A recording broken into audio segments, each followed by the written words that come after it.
Assalamualaikum warahmatullahi wabarakatuh. Sebagaimana kita telah maklumi bersama, kita ini di zaman era kemajuan di segala bidang. Kemajuan di bidang komunikasi, kemajuan di bidang transportasi, baik pun udara, darat, laut. Kemajuan di bidang industri, kemajuan di bidang pertanian, perdagangan, kedokteran, kemajuan di bidang sains, bahkan kemajuan di bidang alat-alat untuk pemusnahan manusia dan perlombaan ingin membuat rodal untuk menjangkau ribuan kilometer. Semuanya ini maju, semuanya sedang pakai tombol, tetapi hanya satu saja yang tidak ikut maju. Walaupun semuanya ini maju, tapi satu tidak ikut maju, bahkan mundur. Apa itu? Yaitu kemanusiaan. Kemanusiaan tidak maju, malah mundur jauh. Timbul pertanyaan dalam hati nurani. Dua pertanyaan dalam hati nurani kita, bukan hati daging, tapi hati nurani. Satu pertanyaan, apakah manusia ini untuk kemajuan tersebut di segala bidang? Dua, apakah kemajuan di segala bidang itu untuk manusia? Ini pertanyaan dalam hati nurani. Kalau manusia untuk kemajuan di segala bidang tersebut, martabat manusia terbenam di dalam lumpur kehinaan, lumpur kenistaan. Manusia menjadi budak, manusia menjadi alat untuk pembangunan. Padahal martabat manusia di dunia tak ada yang membanding. Kalau martabat manusia dibanding dengan alam semesta ibarat lokam. Manusialah berlian yang berpikir, manusialah jamrut yang berperasaan. Tetapi kalau manusia untuk semuanya tersebut tenggelamlah di dalam lumpur kehinaan dan lumpur kenistaan, sehingga manusia tinggal nama, tinggal bentuk, tinggal rupa, sehingga sampai manusia itu sendiri tidak mengenal apa yang paling dekat pada dirinya. Sampai ditanyakan kepada orang lain, siapa kamu? Siapa saya? Sopo siro? Sopo ingsun? Sampai dirinya sendiri ditanyakan kepada orang lain, siapa siro? Siapa insun? Tidak tahu. Sulit mencari manusia. Tinggal nama, tinggal bentuk, tinggal topeng. Itu kalau semuanya itu. Kalau manusia untuk segala kemajuan saya. Pertanyaan yang kedua. Apakah semua kemajuan itu untuk manusia? Kalau semua kemajuan di segala bidang itu untuk manusia, kemungkinan, dua kemungkinan. Mungkin segala kemajuan tersebut akan menjadi surgawi bagi manusia. Atau mungkin segala kemajuan tersebut menjadi nerakawi sebagai manusia. Jadi surgawikah atau jadi nerakawi? Itu terserah kemajuan kemanusiaan. Kalau kemanusiaan maju menuju keadilan dan keberadaban, adil dan beradab, beradab kepada Tuhan Yang Maha Esa, beradab kepada dirinya sendiri, beradab kepada sesama manusia, beradab kepada alam semesta. Insya Allah segala kemajuan itu merupakan surgawi. Tetapi kalau kemanusiaan itu mundur sampai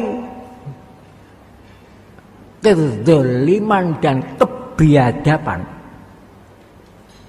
seluruh kemajuan itu akan menjadi nerakawi bagi manusia itu sendiri.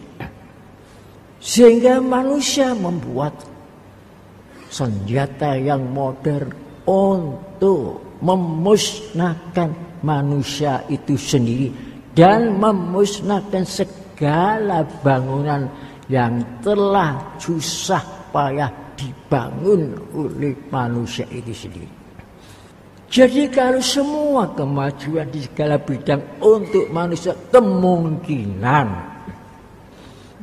bisa menjadi surgawi, bisa menjadi nerakawi. Itu terserah kemajuankah atau kemunduran kemanusiaan itu. Bagaimana selanjutnya?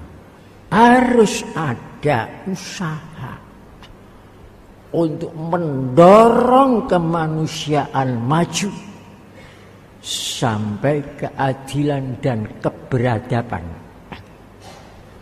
Dan harus ada benteng yang kuat kokoh untuk membentengi manusia.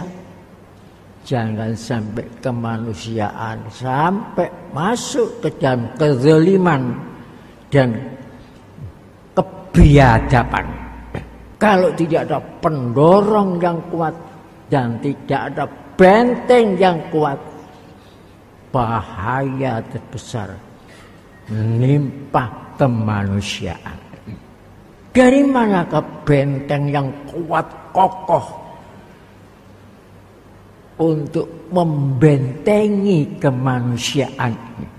Benteng yang kokoh itu tidak mungkin dicari di luar keimanan dan kemanusiaan.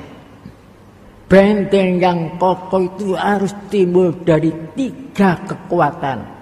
1 kekuatan keimanan, 2 kekuatan kemanusiaan, 3 kekuatan kecintaan. Kecintaan itulah yang akan menunggalkan keimanan dan kemanusiaan. Itulah yang menjadi benteng yang kokoh untuk menyelamatkan meninggalkan kemanusiaan.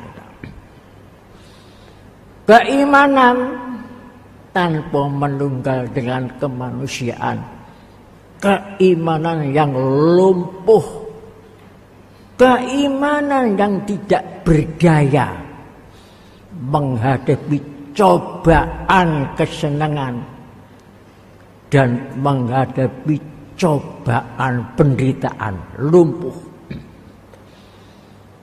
Keimanan yang tidak berdaya menghadapi godaan kesenangan, tidak, akhirnya menjadi takabur. Apapun sumbernya kesenangan itu, mungkin senang karena harta benda yang lumpuh, mungkin senang dipuja, mungkin senang pengikutnya banyak, dan macam-macam kesenangan tak mampu menghadapi, sehingga timbul takabur, merasa tinggi di atasnya manusia yang lain karena tidak mampu untuk menghadapi rayuan kesenangan. Begitu pula kalau menghadapi cobaan penderitaan pun, keimanan yang lemah itu tidak kuat, putus asa, stres, bunuh diri, dan lain-lain. Begitu pula kemanusiaan tanpa keimanan pun tidak akan bisa maju. Kecintaan tanpa keimanan menjadi cinta yang buta, menjadi buta yang kopok, yang tuli. Cinta buta, cinta. Dari tiga kekuatan unsur tersebut, keimanan, kemanusiaan, kecintaan menjadi satu. Itulah benteng yang sangat kuat untuk membentengi kemanusiaan, keimanan, kecintaan. Tidak ada kekuatan yang lain.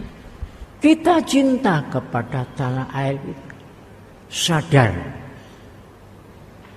tanah air kita ini anugerah dari Tuhan yang Maha Kuasa, realisasi dari kecintaan Tuhan yang Maha Esa kepada kita. Oleh sebab itu, jika kita cinta kepada tanah air Indonesia ini, kecintaan kita bertemu dengan kecintaan Tuhan yang Maha Esa, bahkan menunggal. Itulah yang diistilahkan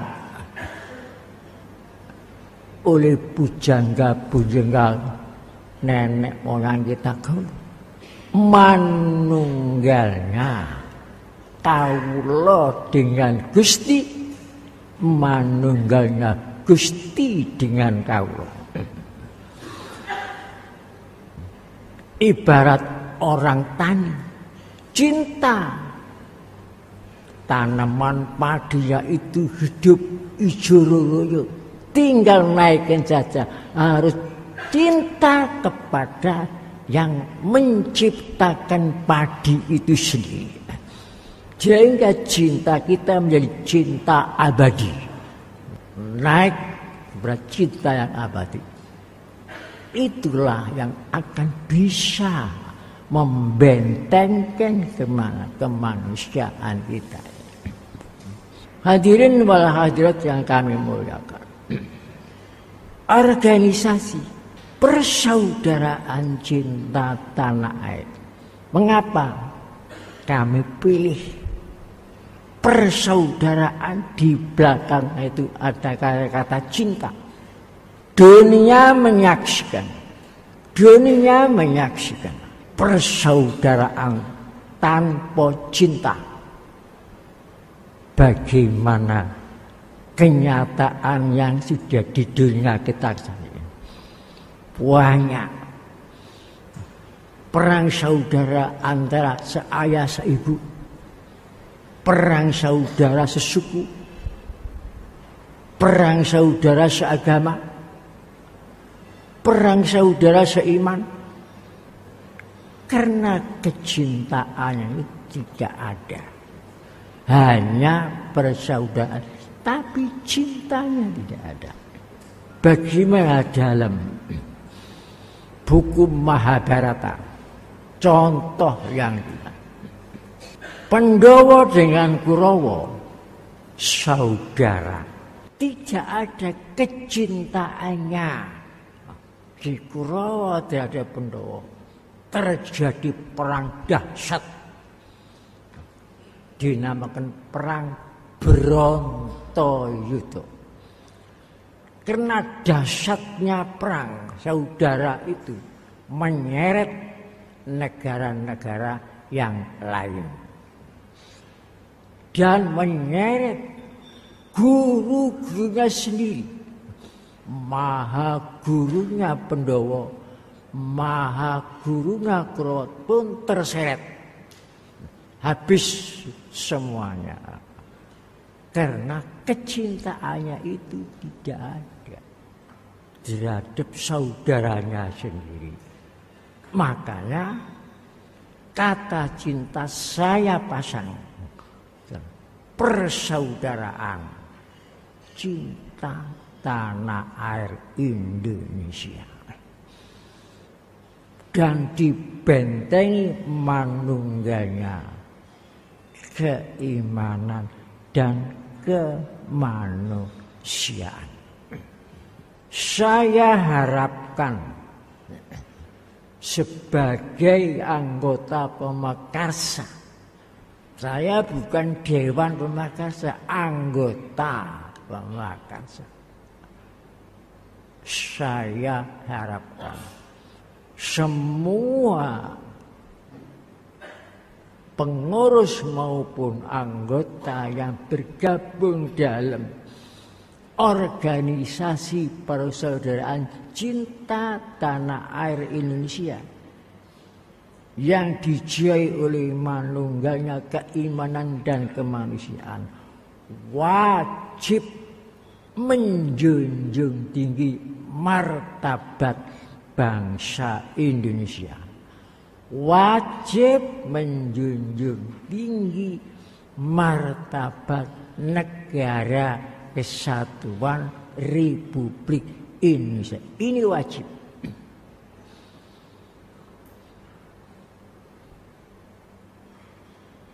Baik pun dengan perkataan maupun dengan tulisan harus menjunjung tinggi. Mikul dhuwur mendem jero.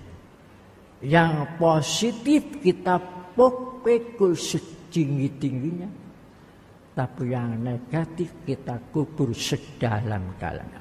Satu contoh, dunia ini menyaksikan bahwa tanggal 17 Agustus 45 hari kemerdekaan bangsa Indonesia. Bukan kemerdekaan Republik Indonesia. Tanggal 17 Agustus. Kalau kita katakan, baik pun perkataan maupun tulisan, tanggal 17 Agustus bukan kemerdekaan bangsa Indonesia, tetapi kemerdekaan Republik Indonesia, mengandung makna tidak menjunjung martabat bangsa Indonesia dan tidak menjunjung martabat negara kesatuan Republik Indonesia. 300 tahun lebih bangsa Indonesia dilecehkan oleh bangsa lain, direndahkan, dijajah, lesan diperangus, telinga disumpet, kesadaran dimatikan, pemimpin-pemimpin kita dikerangkeng di dalam negeri sendiri, dan sebagian dibuang ke luar negeri. Persatuan dipecah belah dengan politik belah bambu. Begitu rendahnya martabat bangsa, direndahkan oleh bangsa. Alhamdulillah setelah tanggal 17 Agustus dinyatakan kemerdekaan bangsa, naik martabat bangsa Indonesia sejajar dengan bangsa-bangsa merdeka yang lain. Makanya dalam teks proklamasi itu satu kalimat pun tidak ada menyebut republik. Proklamasi. Kami bangsa Indonesia, bukan kami Republik Indonesia. Atas nama bangsa Indonesia, bukan atas nama Republik Indonesia. Soekarno-Hatta, bukan Presiden Soekarno, bukan Wakil Presiden Muhammad. Karena pada waktu itu negara Republik Indonesia belum ada. Republik kan bentuk negara. Jadi kalau tanggal 17 Agustus itu dikatakan kemerdekaan RI, sampai sekarang pun bangsa Indonesia belum merdeka. Belum merdeka. Karena yang merdeka itu dikatakan bukan bangsa. Ini namanya merendahkan martabat bangsa Indonesia yang sudah merdeka, dikatakan sampai sekarang belum merdeka. Ini dosa besar terhadap bangsa Indonesia. Dengan 300 tahun itu bangsa Indonesia direndahkan, bukan Republik Indonesia. Kalau 17 Agustus dikatakan kemerdekaan Republik Indonesia, Republik Indonesia tidak pernah dijajah oleh siapapun dan belum lahir pada waktu itu. Jadi kata-kata itu kata-kata yang merendahkan martabat bangsa dan merendahkan martabat negara kesatuan Republik Indonesia. Jangan ikut-ikut yang tertulis di spanduk-spanduk, di surat kabar, di pidatonya pejabat-pejabat yang tidak mengerti masalah kebangsaan. Dirgahayulah kemerdekaan RI 17 Agustus. Apakah dirgahayu kalau merendahkan martabat bangsa? Apakah bahagia kalau merendahkan martabat negara? Kalau itu dilihatkan juga merendahkan pahlawan begitu banyaknya. Merendahkan pengorbanan dengan ikhlas segala-galanya direndahkan malah. Ini tidak boleh. Saya pesan kepada seluruh warga yang bergabung kepada organisasi persaudaraan cinta tanah air ini yang dijiwai manunggalnya keimanan dan kemanusiaan itu wajib menjunjung tinggi martabat bangsa Indonesia, menjunjung tinggi martabat negara kesatuan Republik Indonesia. Sila pertama, ketuhanan yang Maha Esa. Ini masalah keimanan. Sila kedua, kemanusiaan yang adil dan beradab. Kalau keimanan manunggal dengan kemanusiaan, disitulah timbul yang adil dan beradab. Tetapi kalau keimanan tidak menunggal dengan kemanusiaan, kemanusiaan runtuh, kezaliman, kebiadaban. Coba cermati sini. Di situ diterangkan kemerdekaan 17 Agustus ini anugerah Tuhan yang Maha Kuasa atas berkat rahmat Allah yang Maha Kuasa, dan didorongkan oleh keinginan luhur supaya berkehidupan kebangsaan, bukan berkehidupan republik, berkehidupan kebangsaan yang bebas. Maka rakyat Indonesia menyatakan dengan ini kemerdekaannya, bukan dengan itu, tapi dengan ini. Ini kata isyarat yang menunjukkan sesuatu yang paling dekat. Kalau itu menunjukkan sesuatu yang jauh. Apa yang paling dekat kepada rakyat Indonesia? Adalah jati diri bangsa Indonesia itu sendiri. Jadi kemerdekaan itu bersumber dengan jati diri bangsa Indonesia itu sendiri. Dan jati diri bangsa Indonesia itu hakikatnya adalah manunggalnya keimanan dan kemanusiaan, manunggalnya berkat rahmat Allah yang Maha Kuasa dan cita-cita luhur bangsa Indonesia. Kemudian proklamasi kemerdekaan rakyat Indonesia itu pada tanggal 17 Agustus disambung oleh dua proklamator, disambung ke luar negeri.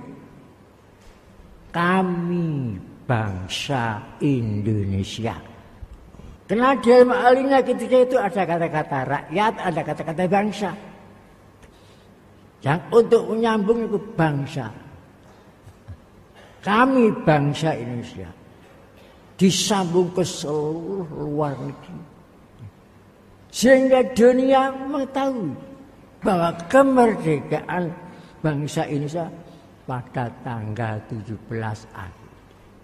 Oleh sebab itu, kalau kita kabur cangak,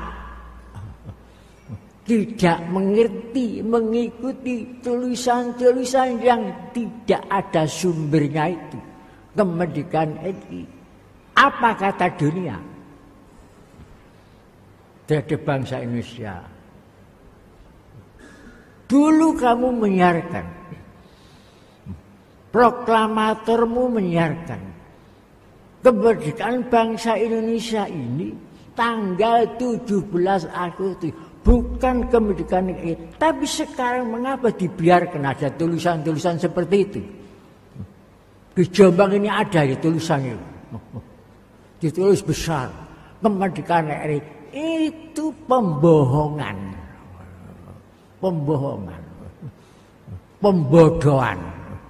merendahkan martabat bangsa, merendahkan martabat negara.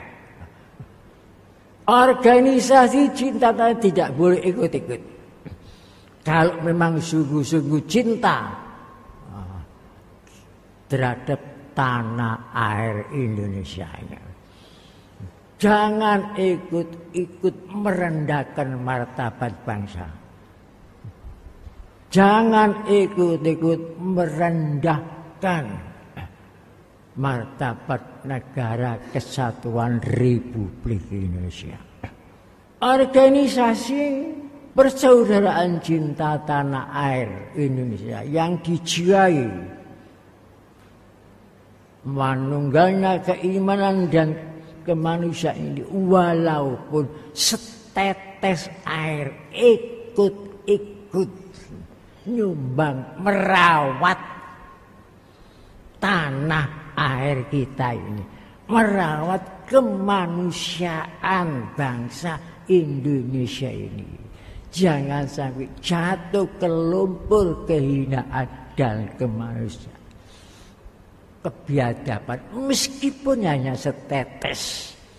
Alhamdulillah, organisasi kita ini diberkati oleh Allah, dirahmati oleh Allah, sehingga dalam usia 9 tahun ini sudah menjadi organisasi nasional.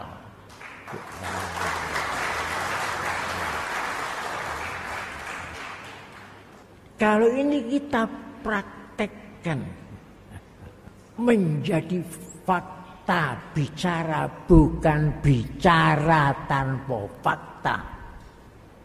Bicara tanpa fakta itu kan nipu diri sendiri. Apa yang dibicarakan tidak ada faktanya, ini nipu diri sendiri. Insya Allah Indonesia ini akan menjadi contoh untuk perdamaian negara-negara ini. Kalau sungguh-sungguh, kita tadi berangkat dari pelosok sini, sepanjang jalan itu, kita melihat foto-foto banyak, semua mengsem. Gak ada sing merengut, mengsem, seakan-akan saya ya cinta kepadamu, mengsem. Saya tidak tahu apa tulus, apa pencitraan. Tidak tahu itu, walau a'lam. Mudah-mudahan tulus.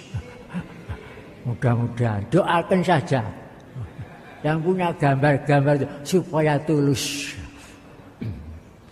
Kalau pencitraan namanya mendorong kendaraan mogok. Aku suruh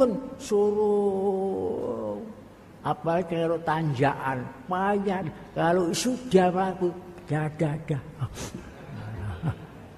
ditinggal. Nah, ya doakan saja, ya, doakan saja. Mudah-mudahan tulus ikhlas, betul-betul cinta kepada bangsa Indonesia, betul-betul menjadi fakta yang bicara.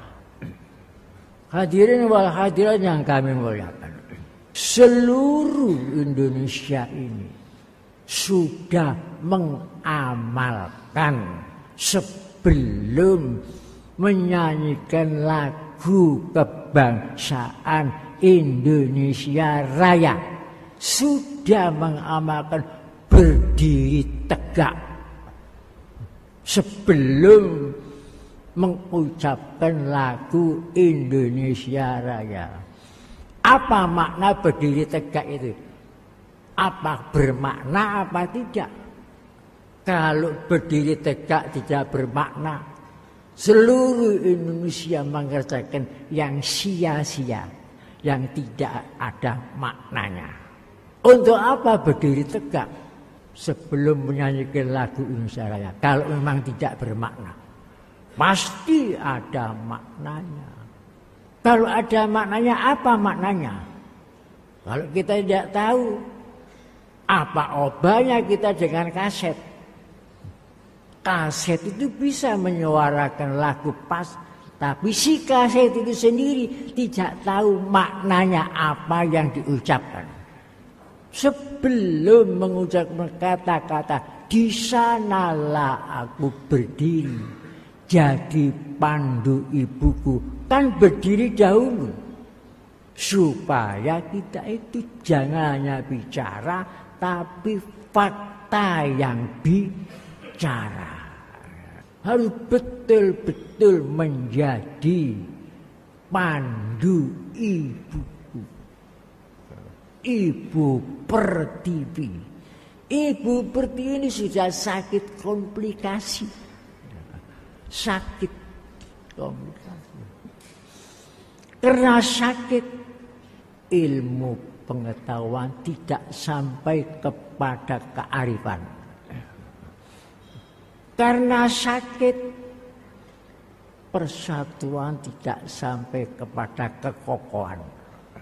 Karena sakit, Bhinneka Tunggal Ika tidak sampai kepada keharmonisan. Karena sakit, satu-satunya obat haruslah cinta tanah air Indonesia yang dijiwai manunggalnya keimanan dan kemanusiaan. Tanpa itu tangeh lamun, jauh panggang dari api. Usaha terbuang cuma-cuma.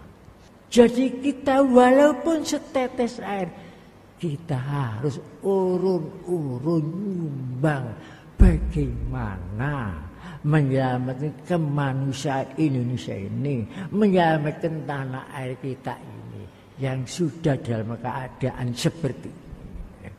Itu yang perlu saya pesankan. Saya harapkan kepada seluruh warga organisasi cinta tanah air Indonesia yang dijiwai manunggalnya keimanan dan kemanusiaan. Sekian, wassalamualaikum warahmatullahi wabarakatuh.